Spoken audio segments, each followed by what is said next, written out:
So basically what you're telling me is if I put a gun in your face and asked you to show me your wallet, it would say badass motherfucker. Yeah.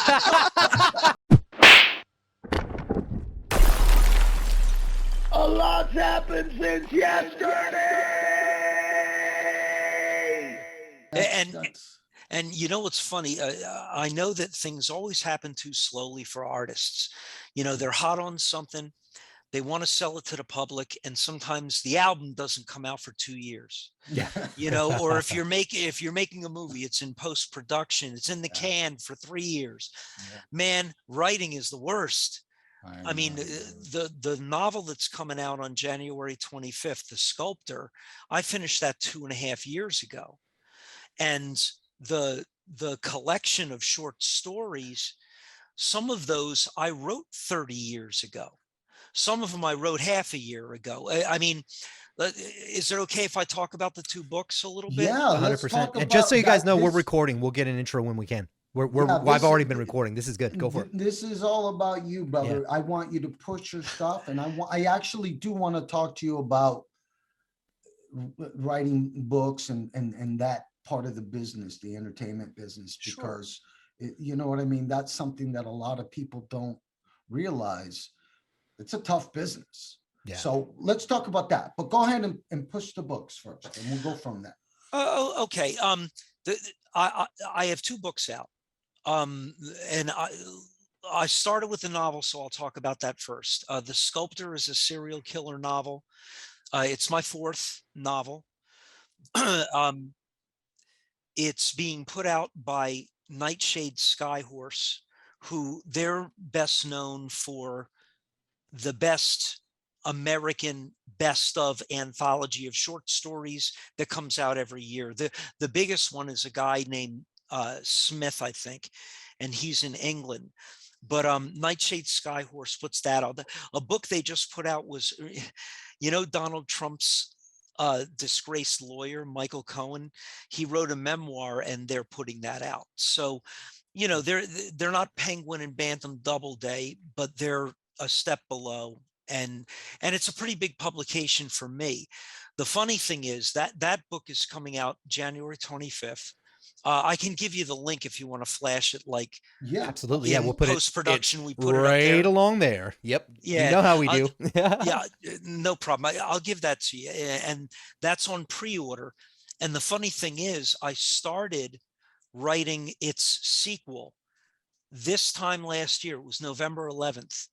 And right now I'm at about 68,000 words. I got to get to 80,000. I'm on the climactic chapter. So when that book comes out, I'm going to be shopping the sequel, which is really cool. I've never been that on top of it. That's fucking cool, dude. Yeah. So that's that. The serial killer in this one is 30 years ahead of everybody in tech. And he's a gaming master. So he records, like, he's so good with tech, he can record himself and you'll think you're having a live conversation. And he goes and he involves some people in like a pornographic kind of violent scenario where nothing good is going to happen to anybody, and they have to get out of all these traps. It's almost like Saw, but mobile. Oh, you know what I mean? It's not limited to like one space. The other book actually is a little more relevant right now, if I can talk about that for a minute. Yeah. When the pandemic hit, I was already done The Sculptor, the novel, and I did what every author wants to do. And it was hard finding the fucking files for some of them. I got my best short stories, and some of them I thought were good didn't make the cut. And well, it's their shorter fiction. There's one novella in there that's 100 pages long. But altogether, I got the 17 best, and I rewrote every one of them. Now, some of it was fun, and some of it was stuff that stumped me before. And they're all good. They've been published, you know, but I wanted to make them perfect. And I even put like COVID in some of them. I modernized all the stories and I put them together, and I got a deal with Cemetery Dance. And the owner of Cemetery Dance just finished writing a book with Stephen King. Oh, wow. So yeah, Stephen King is, yo, Damn. yeah. And in fact, I asked my contact there, his name is Brian Freeman. I asked him, will you give my book to Stephen King? Maybe he'll give me a blurb for the cover. And he goes, we'll send it in a box with all the rest of the Cemetery Dance stuff at the end of the year. So I was like, all right, I'll take it. That was a but nice way of dude, saying, no, I'm not going to do that. Right. Yeah, you know, No, but that's no, cool. but that doesn't mean he won't look at it. No, You I'm know just what I No, mean? he So, might yeah. look at it. And Yeah. actually, I have a funny freaking story for you. You know, I'm not good at promoting myself on social media. I'm really not. Like, I put up my buy link and nobody fucking looks. That's why I started writing reviews.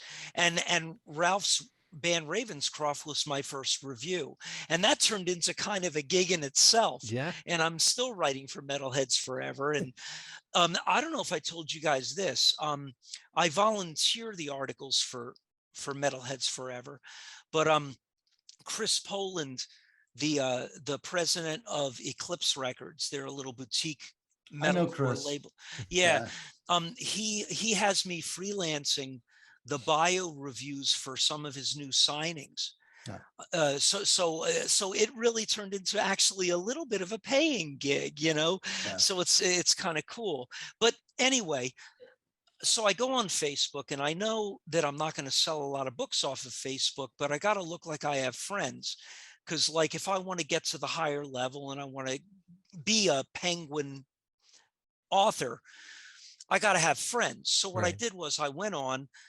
I have 5,000 friends now, and I know about 30 of them. Yeah, right. So, because what I fucking did was I went into like horror groups and saw the members and just friended, or whatever you do, you ask for a friendship, Yeah. as many as possible before they put me in Facebook jail for the day, and then I'd stop. So I slowly built it up, and I have 5,000 people on there. So this is a great story, man. That I saw a work of art that I like. I don't even post much because I don't want to get into it with people. I fucking hate people. But anyway, right. So, like, when I see like a nice picture of Amsterdam, I just put the fucking picture up because that's where I want to go someday. Yeah. And if I see a nice work of art, I put it up there. And there was a lady named Vicky Flar, and I liked the picture she did. So I put it up there and shared it. And she wrote back saying, why don't we talk about what you could afford? And I go, I'm really not into that. I go, but I do write a column called Goblet of Shock for Metalheads Forever. And I could show your buy links, and then I show mine. It's a way of kind of doing both. And she goes, that's really cute and everything. She's a little above that, right? She goes, that's cute. She goes, but there's a horror artist that you should know about named Lynn Hansen. And I'm like, okay. And amazingly, Lynn is already a friend on there, and it's not so amazing because I friended everybody and their fucking mother. So I send her a note, and I go, you know, could I do an article on you? I'm a horror writer. We have something in common. You're a horror artist. And she was really nice, and she was kind of very particular about where things should go, like the most particular of anybody I've worked with. And I loved it. I was like, let's put together a really nice article. So she sends me an email, and she goes, Mike, I already know you. I go, how do you know me? She goes, I did the cover for your first novel, Alice Walks. Shut up. Yeah, No the way. electronic version that Cemetery Dance did. And they're the ones that just did my collection. And I was like, wow, that's so great. She goes, Mike, I got better news for you. You're on my schedule for September, and I'm going to do the art for Dancing with Tombstones, your new collection. So she says, do you know what's going to go on the cover? Have you talked to anybody? And with books, I usually don't get any say. Usually they kind of show me a picture and I say, yeah, you know. And here, Norman Prentice, who was one contact, and Brian Freeman had asked me, what do you think should go on the cover? And I go, I don't know. I know it's called Dancing with Tombstones, but it's 17 different stories. What do we do? Do we represent one of them? What do we do? So it was Norman. He said, why don't we have, it's Dancing with Tombstones. Why don't we have a broken ballerina doll by a broken music box in front of a tombstone? And I was like, that sounds cool. So I told Lynn that.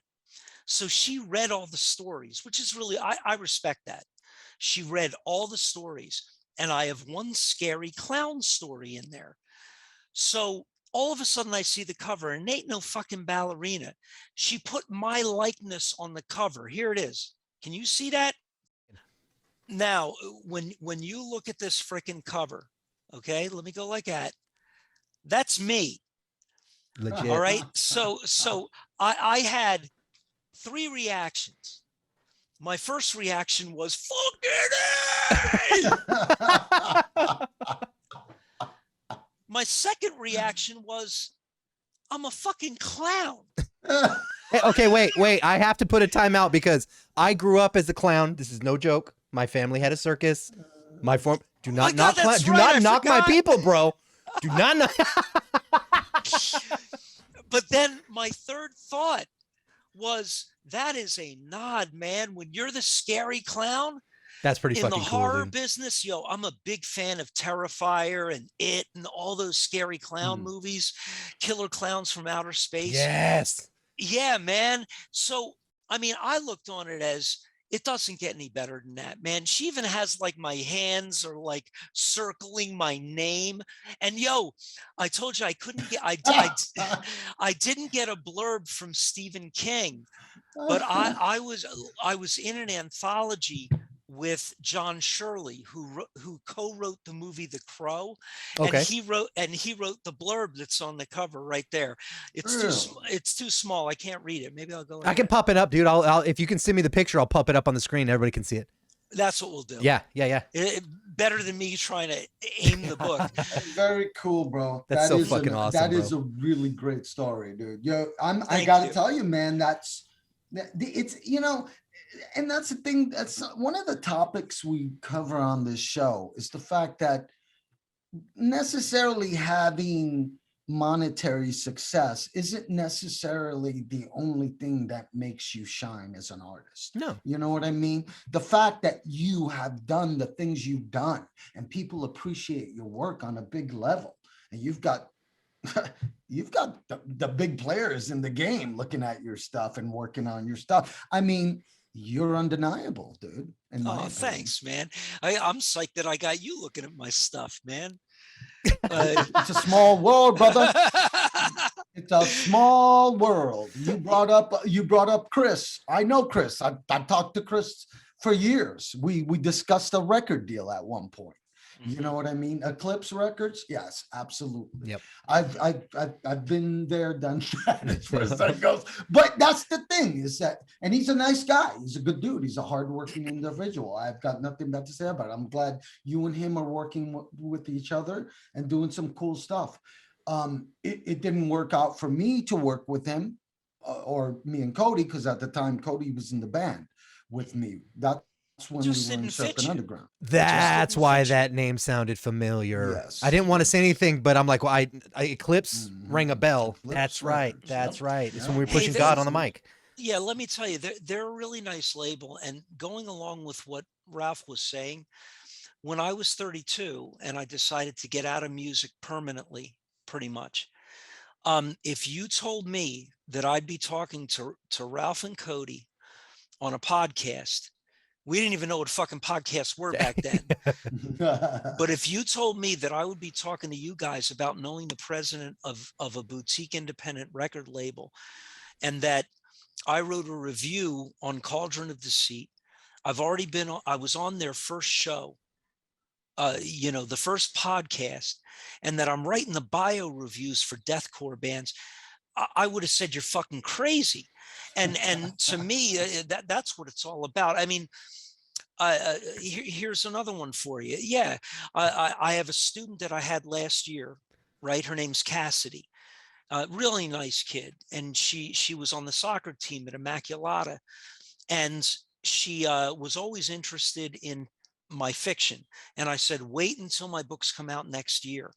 And she contacted me and said that she needs help with she's making um, cover letters for her master's degree. And that, that's the stuff I do in my sleep, man. I mean, like just last week I graded 150 papers, and I usually write a paper for every paper I get, so you can kind of picture what the job entails. Yeah.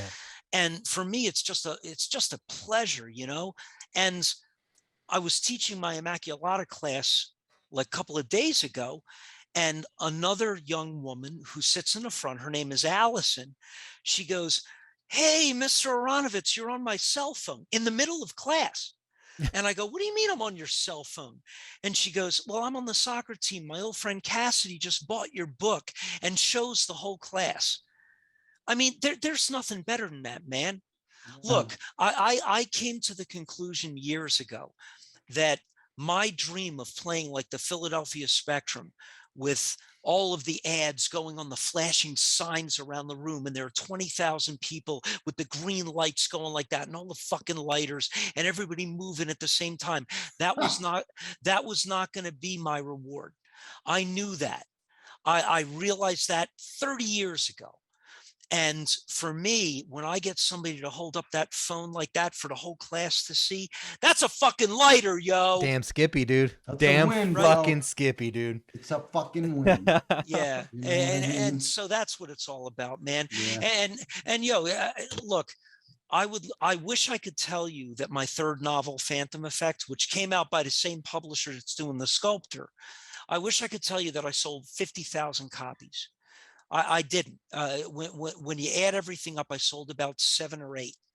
The goal for a new writer was 10 if it was the best case scenario. So I came close, man. Out of those 8,000 people, I know 100. Right. So that I'm not good at math, but that's still a lot of fucking people that are reading something that came from my heart and my soul. And I worked hard on it. And they read it and got some pleasure out of it, or maybe they even fucking hated it.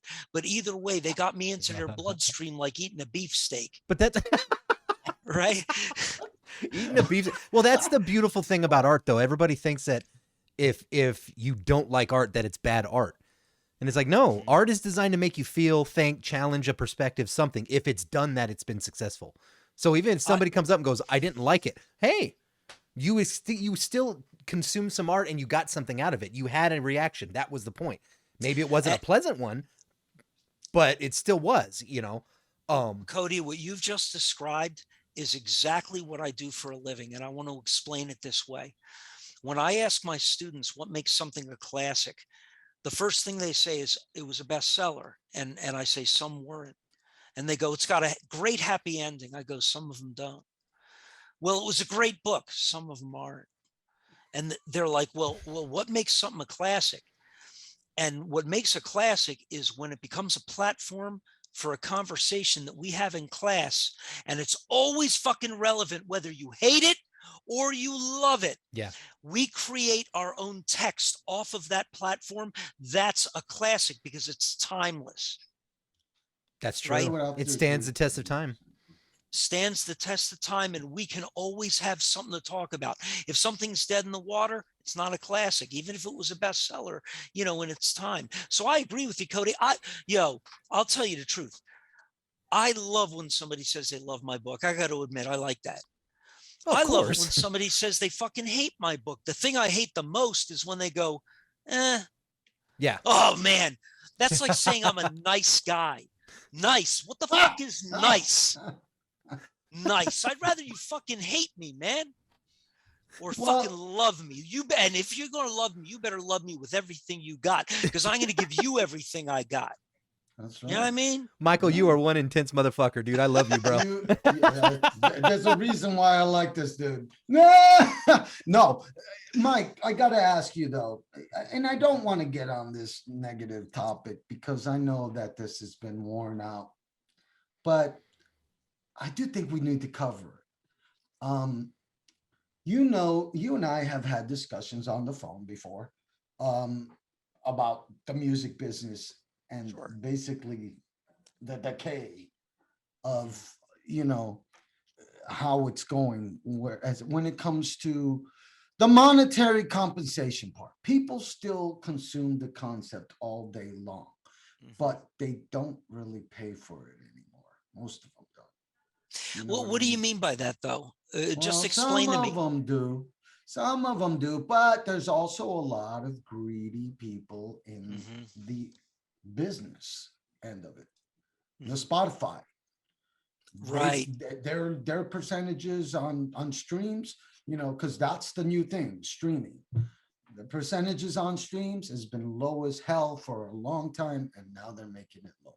Yeah. So So yeah, how do you make a living, Ralph? that's what I'm talking about, bro. I'm asking you the same question. When it comes to a writer, a professional writer like you who's respected, Hmm. very respected amongst the publications, the you know the other writers, Hmm. all the people that are in the business, myself, Cody, we all love your work, man. And we know Thanks, you're Rob. a pro. We know you're a pro. So that's the question. Is my question for you is, how do you handle the fact that there's not much money in it Because I make my money teaching, man. anymore? Um, and you know Are what? you okay with that though? Are you okay with artists not being able to support themselves via their art strictly, and they have to take on jobs and day jobs and stuff like that? Hey, look, if we lived in a fantasy society, I would be able to just write books. You know Mm. what I mean? But you know what's funny about that, Ralph? Things change for me. I just talked about this in an article I wrote actually, for Metalheads Forever. Um, I used I used to be very bitter about exactly what you're talking about. I used to be very bitter, like in my 30s and 40s. And I was like, I think I'm better than a lot of people out there. How come I'm not making the money? How come I can't get the connections? How come that whole fucking thing. And what ended up happening is, about 10 years ago, I started teaching college. And right now, if you ask me which I like better, it's a toss up. I really like going into the classroom, and I know it sounds boring as shit, but I like rhetoric.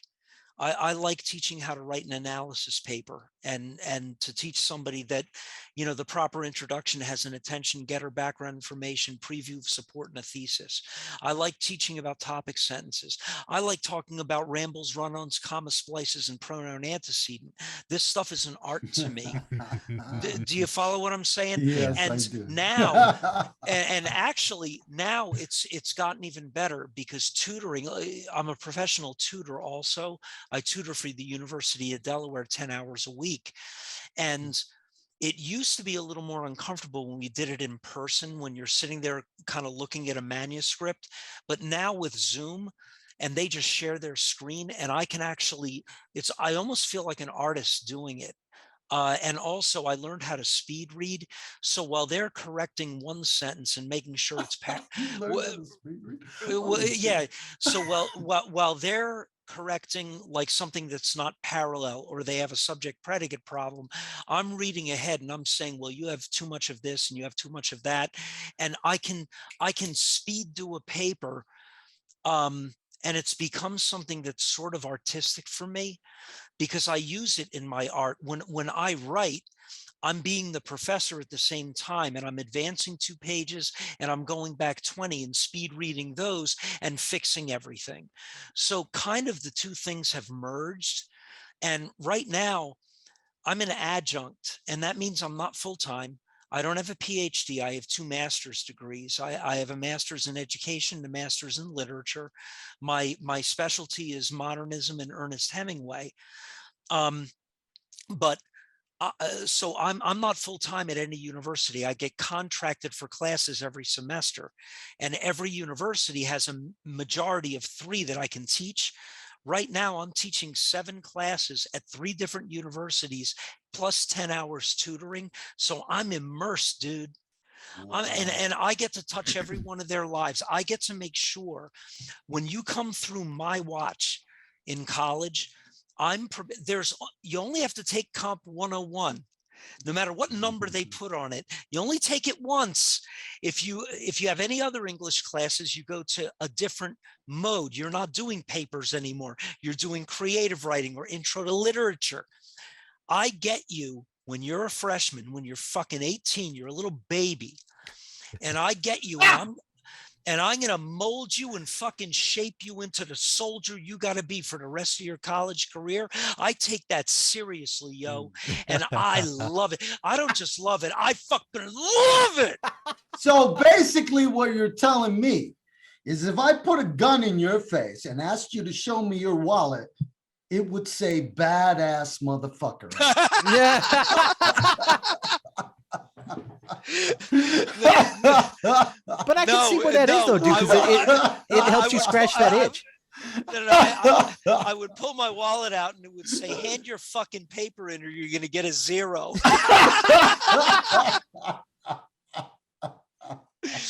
No, but I'm going to tell you something. Writing is a real isolated thing. And my wife is a saint. She lets me write. You know what I mean? That means I need hours. And I'm isolated, and then I send it out, and then I get a response, and then it's 3 years later when I'm not even connected with it anymore that it gets published, right? I think that the two art forms are connected because I talk about my writing in class all the time. I have assignments where they have to read articles that I've written. Ralph, I've actually had people read the Ravenscroft article and listen to Cauldron of Deceit. You know what I should have done? I should have had them do a writing assignment and send them to you. That would be really cool. I appreciate that, dude. I really do. Well, you're the fucking best. But there's something about having somebody in front of me, and I'm tough, yo. I'm a nice guy, but you have to understand that I'm a disciplinarian also. Like I don't have students whispering to each other in my class. And they're busy from front to back, and I take it really seriously. I tell students when they come into my class, do me a favor, if you want a teacher who doesn't give a shit, and I say it that way, who's just going to kind of grade your papers and let you go on your way, I want you out of here. I want you to withdraw. Because I take you seriously. I'm going to know your name in a week. And then on a given Saturday, when I get out my pile of papers to grade, I'm going to be sitting in my robe down in my fucking living room. And I'm going to pull your paper up and a little picture of you is going to come up in my head. And I'm going to wonder, how are you going to fucking occupy my time for 20 minutes? And you better not let me down or I'll come to your fucking house. I literally say that. You know what, dude? The funny part is you really don't even have to say all that. You could just pull out that wallet that says badass motherfucker. And they'll get the point right away. Yo, I gotta show you guys something. You just reminded me. They have me teaching. I got my first 200 level class, actually my second, at University of Delaware last spring, and we were all virtual, but I got to teach intro to film. And that was really cool for me. Like you would think that when you take that in college, like every one of the movies is a boring black and white film noir with subtitles, with some asshole walking on the beach pondering his delicate fucking genius. Yeah, but I got to choose the movies I fucking wanted. So I did Silence of the Lambs, Seven, Terrifier, right? Nice. I mean, I did Goodfellas. I did yeah. all my favorite fucking movies. And Pulp Fiction was the highlight of the class. Yes. And yo, I want to tell you something. Like over my break, I had to study the textbook, and the textbook is this: looking at movies. Okay. And the narrative part of it, like script writing, I'm an expert on. So I could go through those parts really fast and add my own shit. But there was a lot about cinematography and, you know, computer generated animation. And it was a really technical class. I'm going to tell you why college is great. Okay. Good. We need to know. Well, you're the one that asked the question, am I satisfied doing my job and not making money off the books? And I do make money off both, but I make more off teaching college. And I had 36 students. That's massive. Yeah. 36 students on Zoom calls. I never had more than one absence a week. And I had them twice a week. And it was a different person most weeks. None of them showed their faces except 2 or 3. A lot of them just have their name up there. That's common in college. Yeah. But you know how you have a chat? The chat usually in the average class has maybe 10 comments. My chat had over 200 comments per class. They were so fucking into it. I didn't even lesson plan. I didn't even lesson plan. All I did was show up and say, what the fuck do you want to talk about today? And everybody was like raising their hand. It was like boom, boom. And it was all relevant. It's all about the movies. Some people were talking about the colors. Some people were talking about the acting. Some people, you know what movie they liked the most? And this shows their generation? Joker. That was their favorite fucking movie because it doesn't have a genre. It's got a scary clown, but it's not a horror movie. It's got a gun in it, but it's not a gun movie. It's got murder in it, like a gangster movie. That's the way they film it, but it's not a gangster movie. It's got a guy who's got a mental disability, but it's not a public service announcement. So he kills 3 people, but it's not a horror movie. Exactly. Yeah. So the students had so much fun talking about that. And then You think it's a superhero movie? No. Okay. I do not. In fact, one of my criticisms of Joker is that they brought in Bruce Wayne as a child and his father as a character.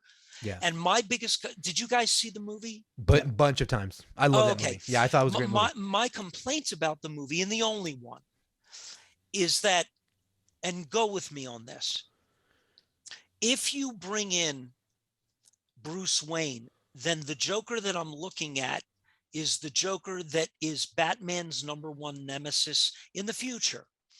And to make that movie work, I believe the disability, I believe the actor, I was with him the whole way. But you have to show me at the end of the movie that he's so demented.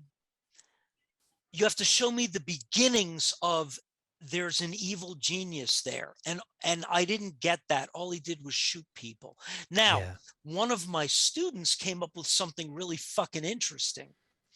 He said, if you remember, the one who shoots Bruce Wayne's parents in the alley at the end of the movie is just somebody protesting out in the street with a Joker mask. Yeah, it's not him.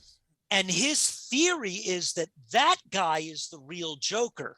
And the one we were seeing is only the inspiration for the Joker, which I thought was really fucking cool. Yeah. But like, my point was, that's cool and everything, but I don't get satisfaction until the second movie. And I'll tell you, they had hints of giving me the real, like who the Joker's going to become and the evil genius.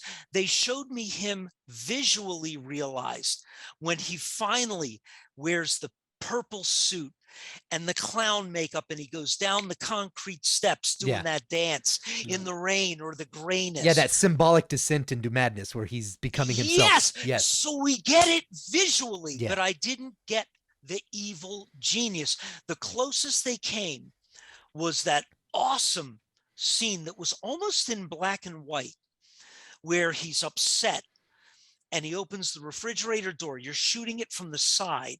He's a profile and he takes out some of the shit on the shelf. And then he takes out the stuff on the bottom shelf. And then he takes out the crisper and he takes out the racks. And then he takes everything out and gets in and closes the door because he needed to be alone. God damn it. And right. And that was a good scene. You're right. It was awesome because I see the level of his depravity. I see it and I get it and I sympathize with it. I wanted to see him outsmart somebody because nobody would go that low. Nobody would be that far out there. And I didn't get that. All Which I got even was, doubles down on your student's analysis, because he wasn't that Yes. guy. He was kind of the hapless, I'm just losing it and fuck everything. I'll just put a bullet and you move on. So he wasn't the genius that the Joker is, implying he wasn't the Joker. He was just some kind of nutter who didn't know what the hell he was doing. and we should write the second part, man. Let's Fuck do it. Yeah. Okay.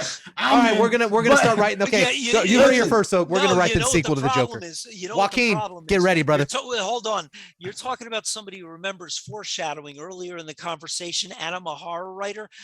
If we're going to write that movie, one of us has to die, because we only work well in pairs. And I got news for you. Ain't gonna fucking be me. No. Oh! Well, here's the plus side. You do that, dude. I would just be willing to be like, you're the writer, so you're the head guy, so you're one, and then me and Ralph are like the guys, be like, hey, but what if we'll just count as two? Fuck it, I'll take the bullet and let you guys enjoy your life. I don't The give fuck? a fuck. But anyways, no, listen, here, I want to talk to you about one more thing before we move on and push your stuff and close this up. But I wanted to ask you about a movie that's very relevant, a horror movie, I hope I've seen it. the new Halloween.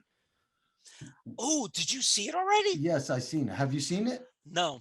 And Oh, my okay. whole family Okay. is pumped for it. Now, Okay. hold on. You're talking about my favorite movie of all time, which is Halloween 1, 1978. Really? John Okay. Carpenter. He wrote that Yeah. because Mhm. that's 4/5 time or some weird fucking mixed meter time. Oh, And yeah. his son was playing it on the bongos. Now, I might lose a friend here. I hope I don't. Who cares? All right. I didn't like the Rob Zombie versions. I thought they were poorly written. And I haven't really liked anything as much as the first. Do you And- like Rob Zombie's work? Just on a side note, any of it? I like his music. He's had a couple of movies that were famous that I didn't see. I've only seen the Halloween stuff. It was visually beautiful, but it was written poorly. I liked the first one a lot better than the second one, personally. Okay. Didn't he do a second one? He did do a second one. Yeah. He did Oh, more yeah. than one. Yeah. The first one I thought was cool because of just a little extra origin story from when he was a kid. I thought that was inventive. But I don't know that I liked it as much as the original. So you haven't caught any of his other work outside of the Halloweens? No. Okay. All right. Okay. But I am very psyched to see the new Halloween. Now here's my feeling about the first one. You have to understand that that was an independent film in 78. They didn't have a lot of Hollywood backing. Donald Pleasance was the one that made the most money as an actor. He's the psychiatrist. They paid him 20 grand. They had a little less than $200,000 to make the movie. Good And God. even though money was worth more back then, that'll buy you a camera and a fucking light. Yeah, that's so low budget for a movie, Right. dude. Holy shit. And Jamie Lee Curtis was relatively new on the scene. Nobody really knew her, but she was the perfect scream queen because she's the daughter of Vivian Lee, who was in the shower scene in Psycho. Now, I have a theory about that movie. First of all, there were a lot of firsts. Carpenter was the first one to put you in the killer's point of view and be walking as the killer, as in the first scene Okay. when little Michael puts on the mask. That's done with a Panaglide. It's strapped to your body, and nobody had ever done that before. If you want to see some of the best Panaglide work, and they may have another machine to do it now, Goodfellas, when they go down the steps into the restaurant and then he gets the seat right up front Yes. when he's on the first real date with his girlfriend, when they like each other. Carpenter is the one who came up with that. He started that. Hmm. Now, a lot of people talk about, Hitchcock didn't do that? he might have. I think that the first The one to one use, scene from Psycho where the guy is like, I mean, I don't know how they did that trick, but it's like the camera's zooming in and at the same time he's going back. I don't know. It's Well, weird you're to talking explain. about a vertigo shot. You're Vertigo. talking Okay. about the vertigo shot where it So, looks but like they the didn't background have is rushing any the back of your head. What do you, No, what do you call it, Michael? Ralph, What is it Ralph, called? The camera? well, the way they do that effect, Steven Spielberg did that in Jaws. Yes. okay. Yes. That's where you have the camera on a dolly and you literally physically back it up at the same rate of speed that you zoom the lens in. Something's got to give, and the background spreads. Wow. Okay. But Carpenter, another thing that he did, he loved the Jack in the Box effect, where something jumps into the shot. And when he did that, he filmed everything on volume 5. But when he had one of those things come into the shot suddenly, he had a stinger, which was a synthesizer going "Beow!" and he had that on volume 10. So everybody threw their fucking popcorn. Now, I almost did just now, dude. I'm not gonna lie. the thing that everybody, this is You kind of just like made me spill my drink. the thing about Halloween 1 that a lot of people complain about is that the dialogue is stupid. And it is. They say totally like 50 times. But my theory about that is that every scene, the dialogue only had the purpose of being a rhythmic buildup. Like, it doesn't even matter what's being said. It's phonetically how it sounds, almost like music. Right. And it's a rhythmic buildup to a Michael Myers sighting, where Okay. build it up, build it up. Oh my God, is he there? Oh, he's between the sheets, shaking in the wind. Or is he there? Yes, he's behind the bush. Now he's not. And they had a bunch of different actors play the role too. Yes, they did. Yeah, that's weird. I was like, whoa, I thought it was one dude, but it's not. Yeah. It was at least 2. The one who played him the most in the full body shots, like the full shots where you see everything, was one guy. The guy who got demasked in the end, they do pull his mask off and he looks like a regular guy. In the end, it's at the top of the stairs. That was a different actor. And it's so funny because Carpenter used to talk about that. When she pulled off his mask and he just looks, people would scream, and it just looks like a regular guy. Yeah, you would expect to be like some deformity or scars or jacked up or an ugly monster type dude. This Exactly. freaking Leon from the fucking 7-Eleven down the corner just staring at you. I know, right? How do you go through that much damage and not get fucked up? You know what I mean? It's like, fuck, dude, they burned the guy, they shot the guy, they stabbed the guy. I mean, it's just kind of like he's the set him on boogeyman. fire, You know? you know what I mean? And it's like he still looks like a normal dude from 7-Eleven. Yeah. So it's kind of Well, funny, I think also though, like Michael was saying with the rhythmic of the dialogue, and I think, and maybe it's just because of the history of horror and how we've progressed, if there isn't a small amount of campy, cheesy bullshit, it pulls you out of it. Like, I expect a horror movie to give me a giggle, go, that was dumb. That, okay, you know, like, I want that in my horror movies. I don't like it when it gets so serious. Well, let me ask you guys, that's a good point, Cody. Let me ask you guys this. Do you think there has to be humor? I mean, you're basically saying it, but I want to make sure we're making the point clear. Do you think there has to be humor in these movies, these horror movies, for people the average person to accept them? Has to be? Like, absolutely has to be? See, now you're making me go back and think of the serious horror movies. And let's take Silence of the Lambs. Right. That is a horror movie in the Edgar Allan Poe paradigm of detective horror. And even something as serious as Silence of the Lambs, when he is on the hand truck and they're transporting him from one plane to another to send him to the high security facility, and he's tied up like this and he's wearing a hockey mask kind of thing. He says to the mother, who's a senator, of the girl who's in the well, he goes, "Love your suit." Right? Yeah. He's even cracking jokes. Yeah. So, Yeah. you know what? I think they're in it. Now, you're making me think about my horror books. And I don't usually go for humor because I'm not a funny guy. Like, at least not when I write. And I'm wondering, now you're making me think, are there things in there that are ironically funny? And you know what? I have an answer for you. I wrote, my second novel is called The Witch of the Wood. and it's a fantasy crazy fucking thing where there are witches living under the roots of every tree. Okay. So Oh, if wow. you freed all the witches, it would be a natural disaster because every tree would topple down in the world. Hmm. And I mean, I had people in old age homes becoming ghouls that rode wolves, that killed people. And somebody said, you know what? After a while, this became a comedy. And at first, right? And at first, I was offended. And I asked the guy who published it, his name is Derek Hussey. He works at Hippocampus. And he said, Mike, are you kidding me? I published this because it's fucking funny. So I had to re-look at everything. Yeah, I think there's a point there.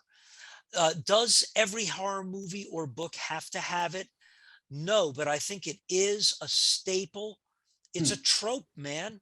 Trope. Yeah. What does trope mean? I'm the English guy. I should know that. And that's one word. It just escapes me. I never learn it as many times as I look at it. I always take it as like a mechanism. Like my brain interchanges, like it's a mechanism in creating something. Like a trope is like something you pull. Like you said, humor or the killer clown So is a trope.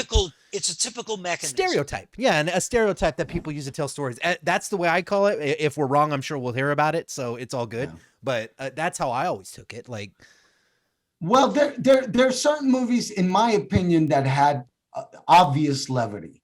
You know what I mean? Yeah. Sure. Look at movies like The Exorcist. I'm sure there's something in there. Yeah, I can tell you the you know, moment. Ralph, I can tell you the moment. And I'm not an expert on The Exorcist. That's one of the scariest movies I've ever seen. I'm not scared of anything. yeah. But that movie fucking creeped me out. Especially they had no computer generated animation. Yeah. In the scene where I think they call it the spider walk. She has her hands backward Yes, right. and she goes backward down the stairs. Yeah. At the end of that, she looks at her mother and goes, Oh my with God, her you're tongue. right. It's dumb as shit looking. Yeah, it's a Gene Simmons moment. Yeah. And so even that movie has a moment of that kind of sick humor. Or, Yes. okay, well, now let me put it to this way. Let me present this. Is it, I'm sure obviously in a lot of movies it's deliberate. They want those little points of levity and, you know, because you want that balance to, it can't be serious too long.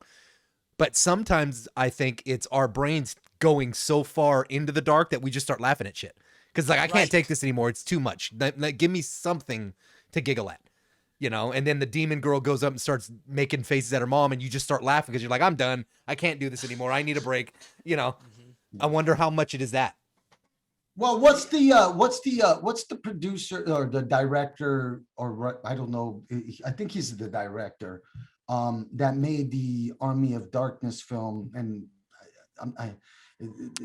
Evil Dead, the Evil Dead movies and stuff. The Evil Dead trilogy. Oh, there's total camp in that. That's Tons, campy as hell, right? That's designed so for what's that guy's name? Do you guys remember his name? I don't remember his Ah, name. Here, go ahead. Keep talking. I'll look him up. But You want to know the anyways. director or the writer?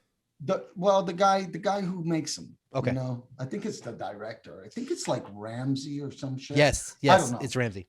Um, I'll do it right now, but I'm pretty sure that's his name. but yeah, the Evil Dead series, that was totally campy. You know what I mean? And that was purposely campy, I believe. I believe that's his style.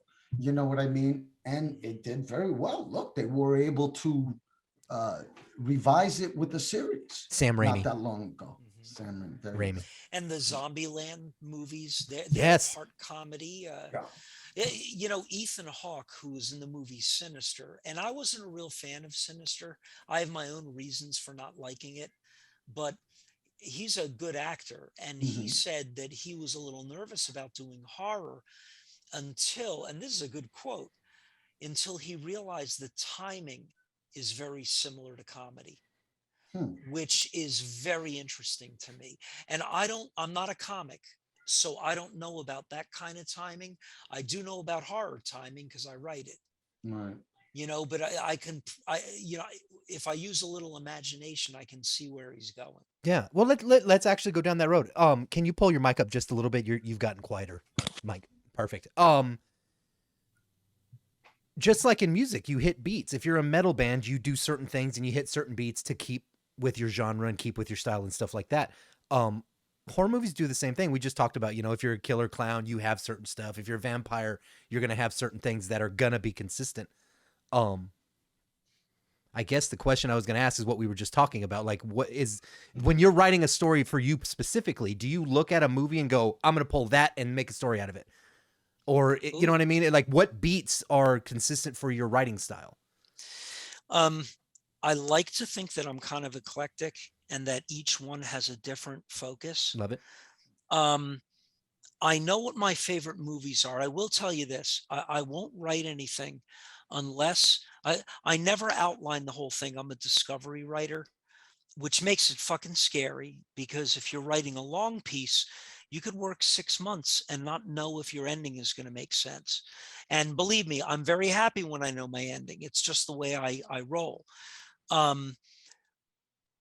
But usually the way I start is not necessarily, I'm trying to think if I ever had a movie that I started with. My first novel, originally I wanted to remake the story of Bloody Mary, because I didn't remember that it was a lot.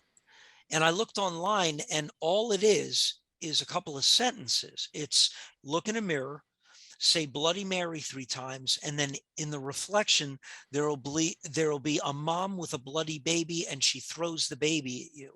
Right. And I thought, that's fucking stupid. And you know what I mean? Yeah. And then all of a sudden I got a vision in my head of, in the suburbs, first night of November snow, nighttime, in front of a mausoleum, there's a 14-year-old girl in a green burial dress, and she drowned, and she looks like water eaten and waterlogged, and she's floating in front of the mausoleum. And all of a sudden somebody's throwing rocks at her, like crucifying her, and everyone that hits makes a mark, and she bleeds like Jesus. And I made a whole story around that so I could do that scene. And that scene doesn't take place until the 2/3 mark in the novel. Holy fuck, dude. You You started with that idea, just that scene that you wanted to build up to, and then you're like, so you didn't outline the reverse engineer to that point? You just started writing and you were like, how do I get to that point? Just started writing, and I knew I was going to get there. And actually, forgive me if I told this story on the first show I was on, but I'm going to tell it again. I had that when I was thinking of that idea. And again, I'm getting deja vu. Forgive me. But I was thinking of that idea sitting in this chair right here. I'm in my den. I live in a twin, so it's a small house. I got the bathroom right here. My bedroom is here. My son's room is right behind me. And my son was 13 at the time, and he was having a sleepover. And I'm sitting here looking at Bloody Mary. All of a sudden, I think about this. I'm really zoned. And my son was having a sleepover with his friends, Nick and Will. And all of a sudden, when I'm in the zone and I'm jotting stuff down, whatever, I don't know what's going on anywhere else in the house. So all of a sudden, he's right up in my ear and he goes, "Dad!" And I jumped the fuck out of my chair because I was thinking about scary shit. And I go, "What?" And he goes, "I need Red Bull."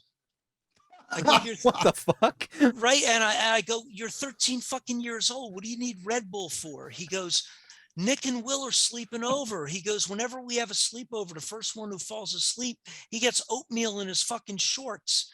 And I thought, right? And I thought, wait a minute. I have my rock throwers. I go, there are 3 kids named Mike. I renamed my son Mike instead of Max. Nick and Will, I named them. And Mike, Mike's dad works at the graveyard. He's a grave digger. So Mike has access to his dad's keys. And on the first night of November snow, they all tell their parents they're going over to each other's house. They hook the keys, open up the tool shed in the graveyard on the first night of November snow, and decide to get high and tell ghost stories. And then Mike has inside information that they're giving air to a corpse that wasn't deteriorating fast enough, which is normal practice in graveyards. So the mounting dowels have her thing open, and it's a girl named Alice Arthur who died last summer swimming down the shore, and she's their age, she's 14, and they go down to look at the body after telling stories, and her spirit falls in love with Mike and stalks him, and that's how that story got written. Holy crap, dude. Wow. That's crazy, dude. Yeah, Hey, and to make you feel better, you did not tell that story in the last episode. I've never heard that story before, so that was fucking awesome. story. I have a better one. Shit. I will gift you an electronic copy that has an app where you can put it right on your phone if you want, or you could put it on your computer. I'll gift it to you tonight. Fuck yeah, Awesome. dude. Love that. Ladies and gentlemen, make sure you get out there, support art. Go check out Michael's fucking stories. You're missing out. If you like horror, you're gonna miss out. Go check it out. It's cool. Links in the description. They're all over the place. Check Support them art. out. Take care of You yourselves. can thank me later. Thank Ralph later. In the comments, be like, hey, Ralph, I read it. It was fucking awesome. Thank you. And until next time, take care of yourselves. Take care of other people. Be good fucking humans. Always fucking forward. Peace.